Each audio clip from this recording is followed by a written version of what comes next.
It's the most wonderful sound of the start of the weekend. Do you want to have another go? It's the NTT20 betting show sponsored by Sky Bet.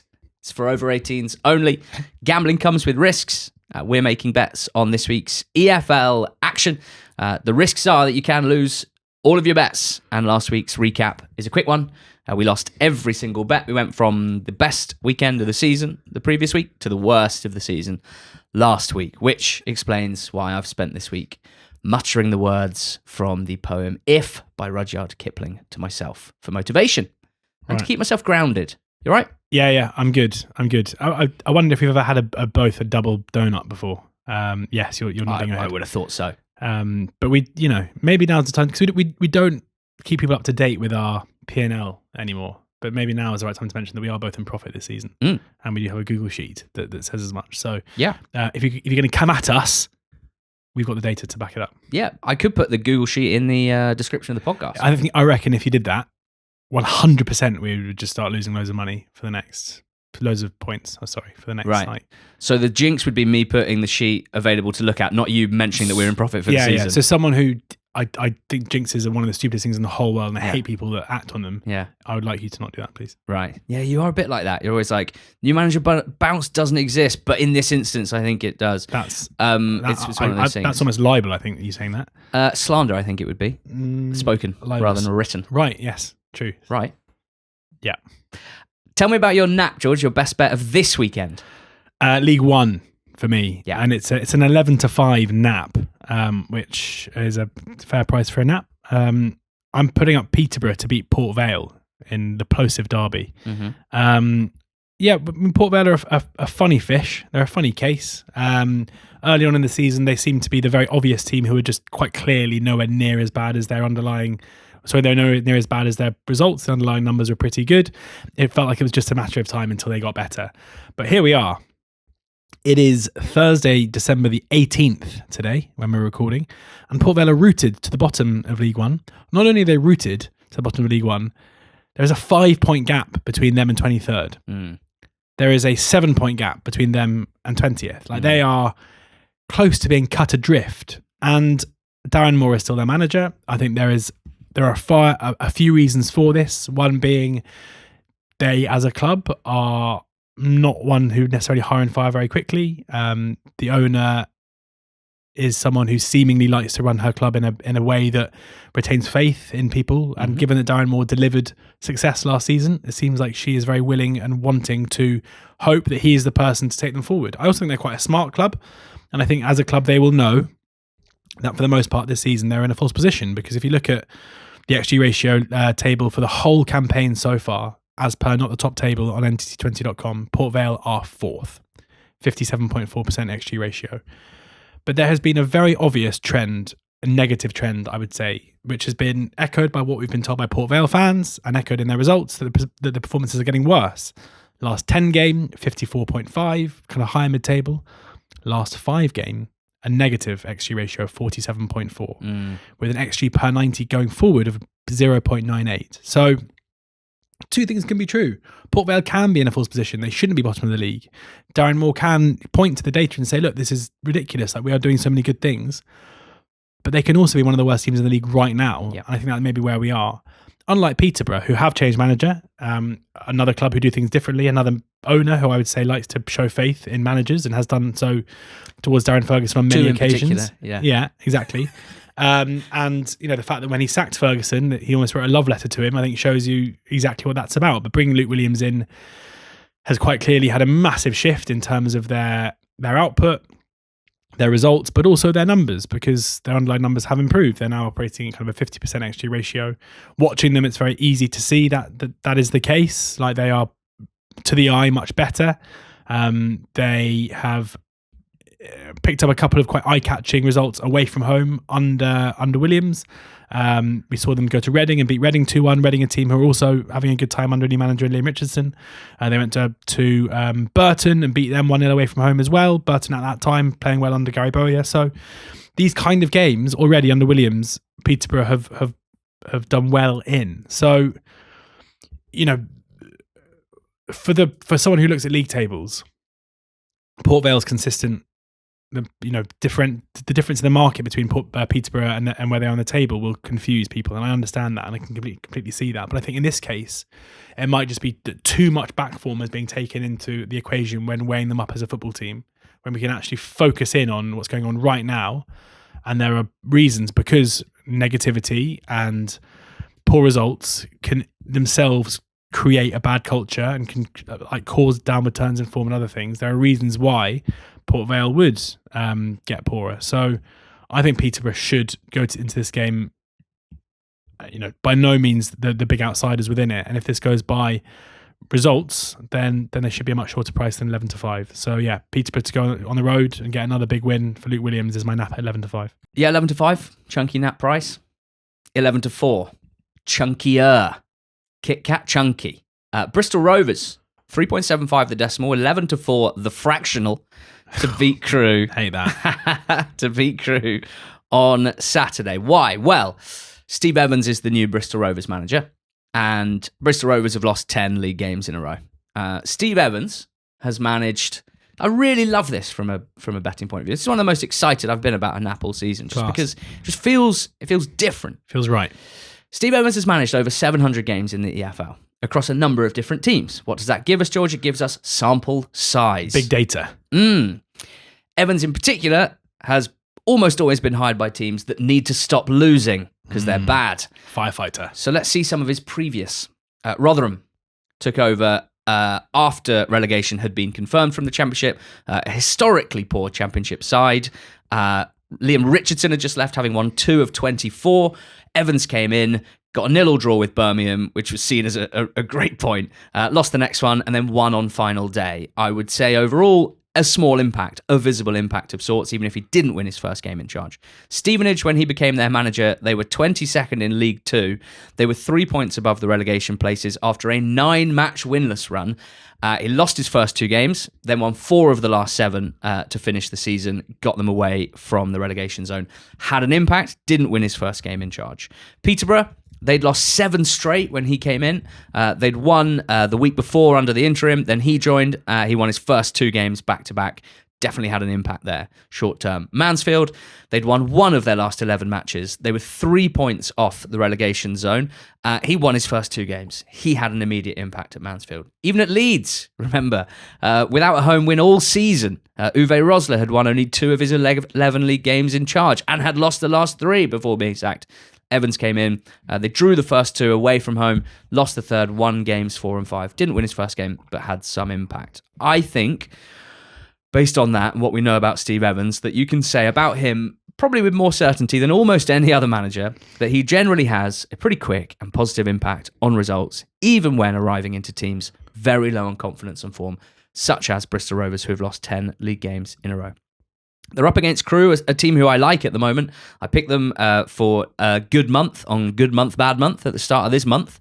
And they are a volatile team. And we've seen that in the last couple of games. They drew at home to Newport last midweek. Quite a lot of grumbles about just their inability to manage being 2-1 up against 10 men. And the fans weren't thrilled after that one.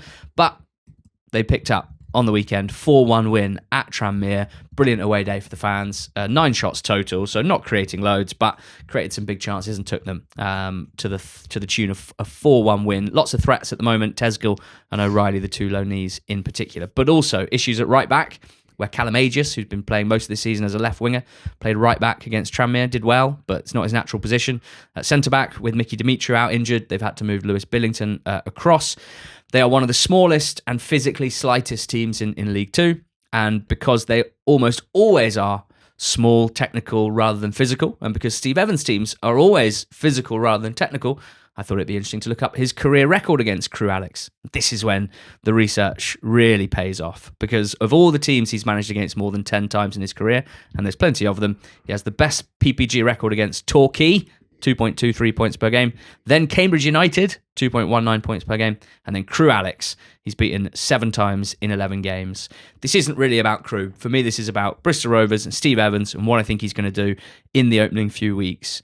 At the moment, George, a team's underlying numbers are far and away the biggest driver of their prices. And so I think when you try as a punter to think of opportunities that you can have in that situation, you think, well, based on other factors, I think a team's recent underlying numbers and form are not necessarily irrelevant, but they are highly compromised. This is one of those situations. I think it's an opportunity to back Bristol Rovers at 11-4 to beat Crewe on Saturday. See how they go.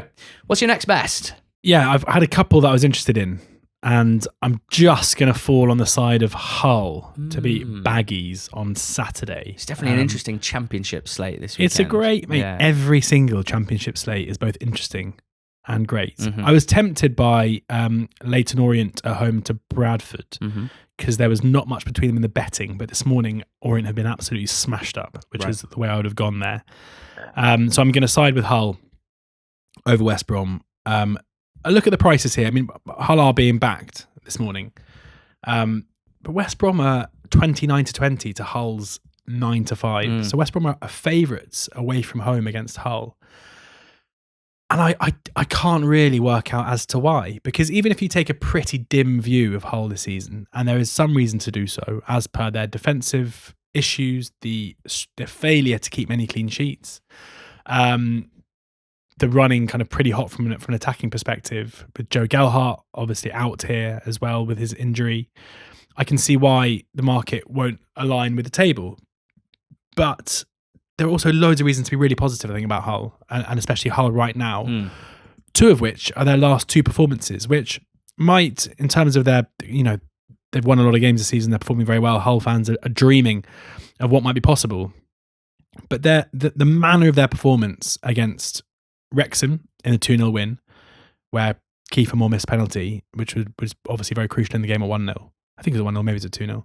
And the 3-1 win away from home against Millwall has been at 0-0 against Wrexham. They were so dominant in a way that, like, Hull games for most of this season have been really end to end, and they've often been the ones who've kind of ridden the wave and managed to score when the other team have had loads of opportunities.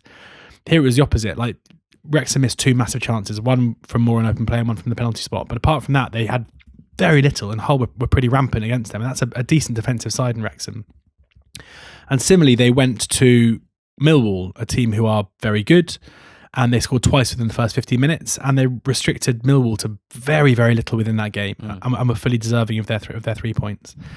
So you are right. Normally it is underlying numbers these days. It's that go into pricing, and then you see the way that markets move before games, and for the most part the market has been looking to take on Hull all season for various factors we mentioned there.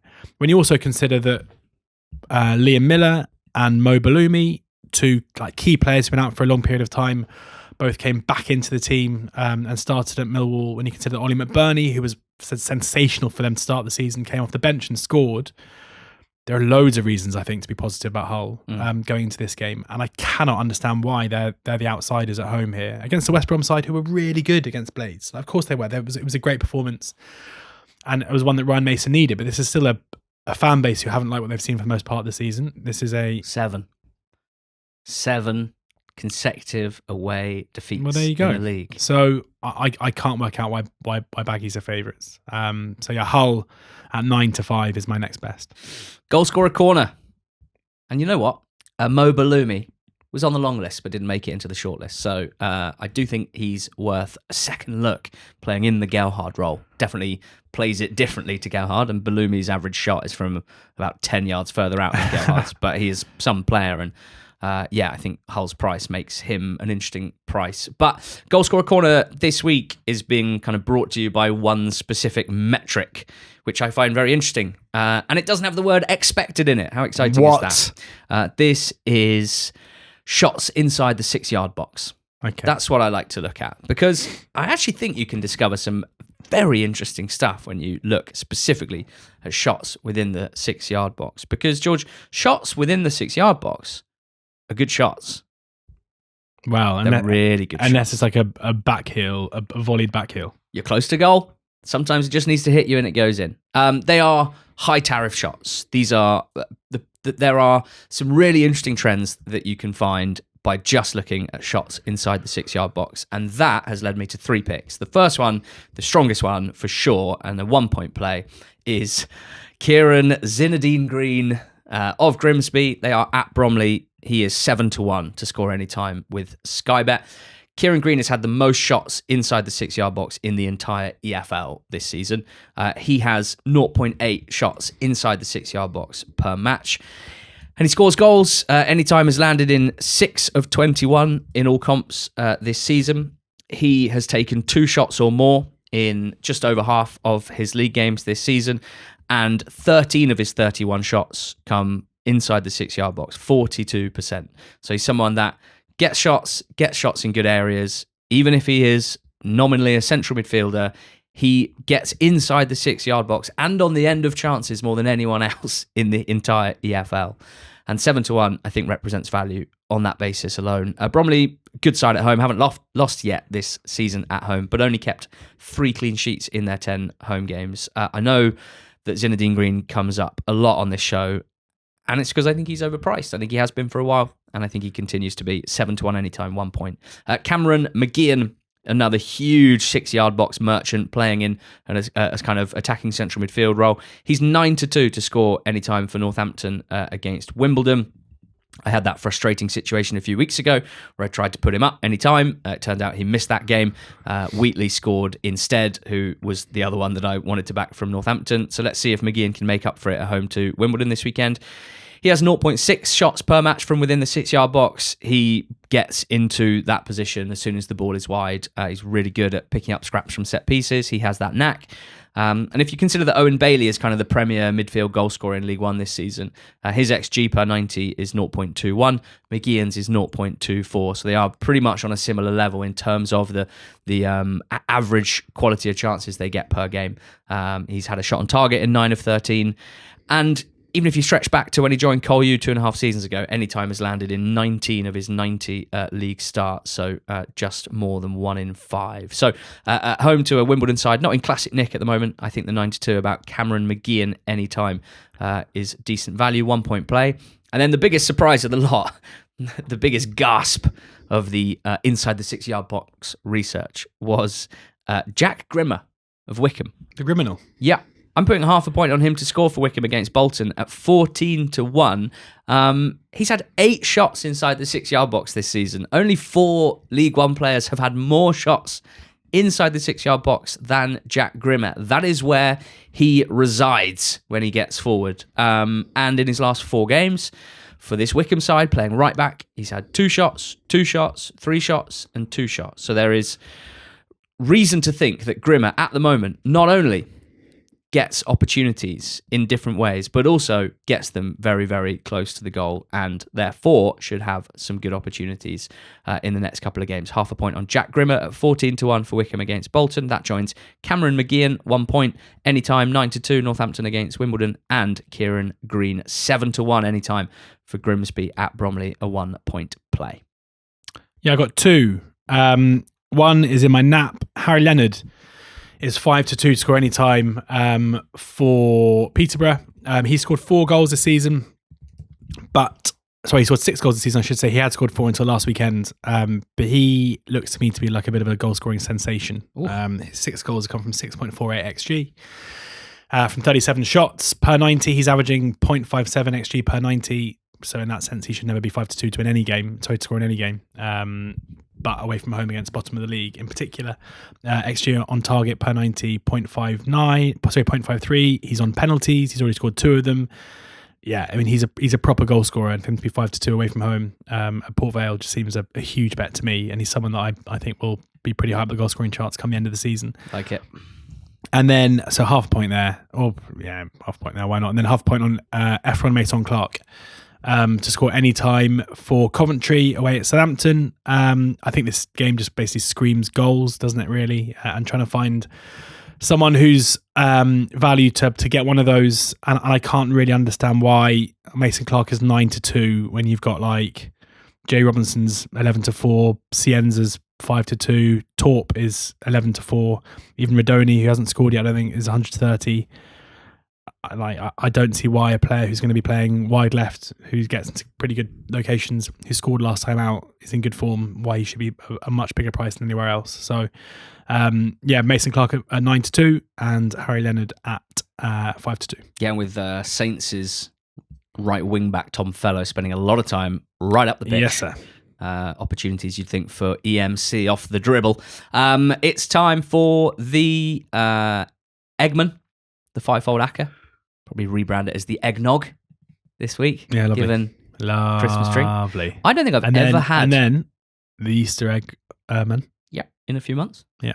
Early April this year, I think it is Easter. And then Always worth putting in the diary. And then just like the birth of Brown. One of the great weekends of the year with all the football and that. Have you ever had eggnog? Because I haven't. But in reading that it is essentially a sweet, creamy, I think I have. Yeah. Boozy drink. Yeah. I don't know why I've not. Maybe tonight. Sounds incredible. Could be.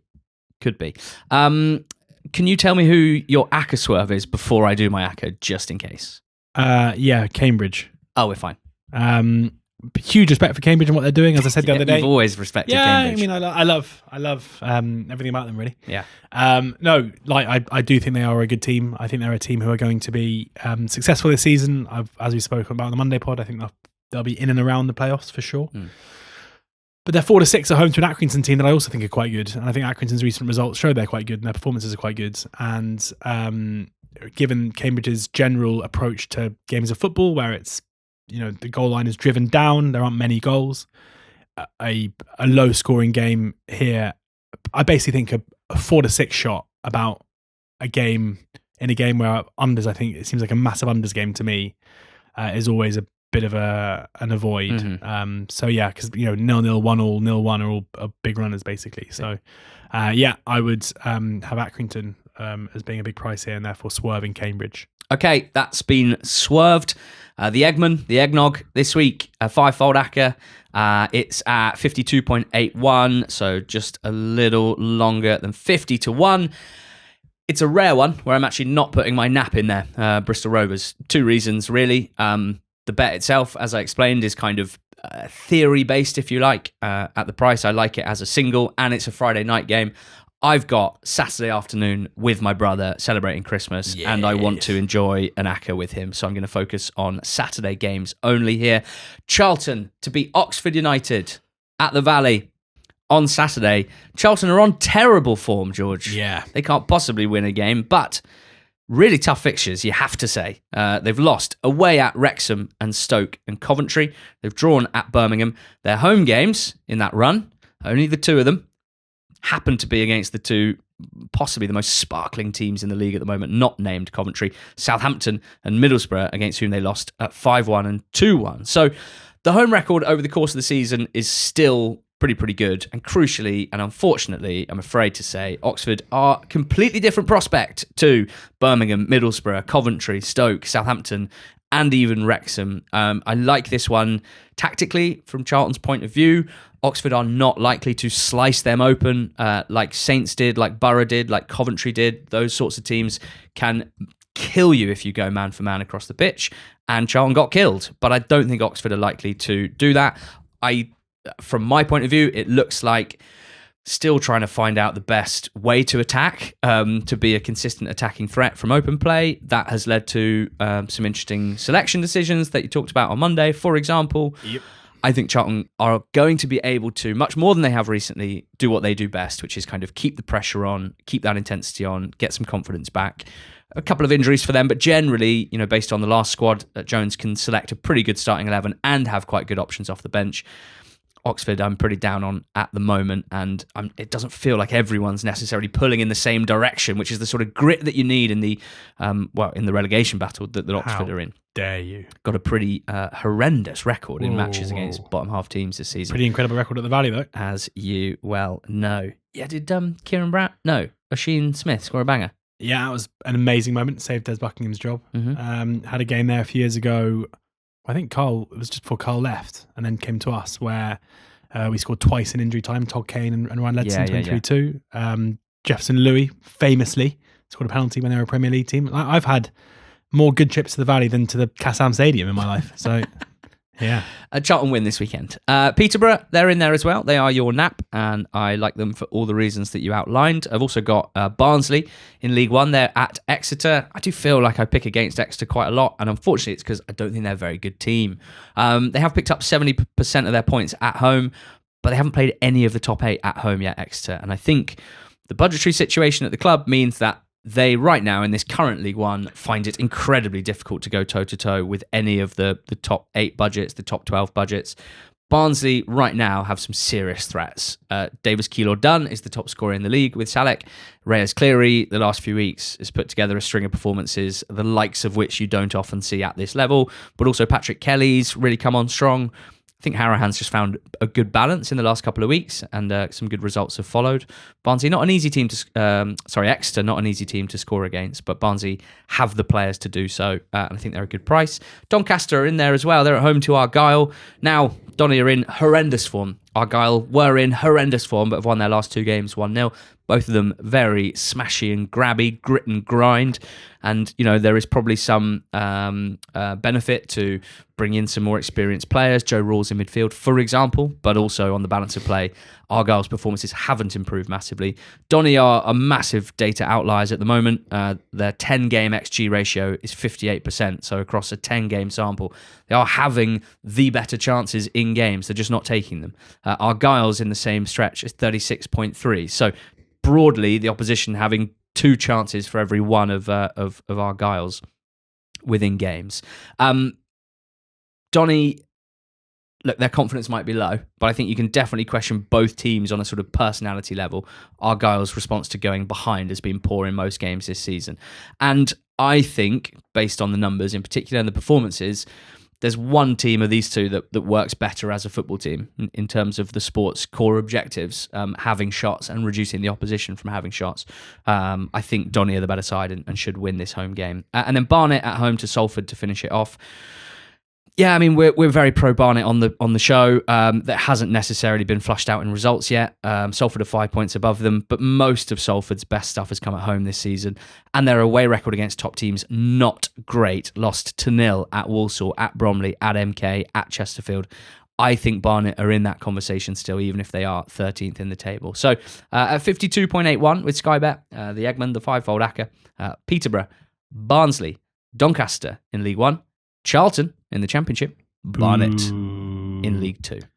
I'm going to enjoy that away win even more. Yeah, I hope you would. And I'd expect a crowing message 5 p.m. on Saturday if there is a famous Oxford United win at the Valley.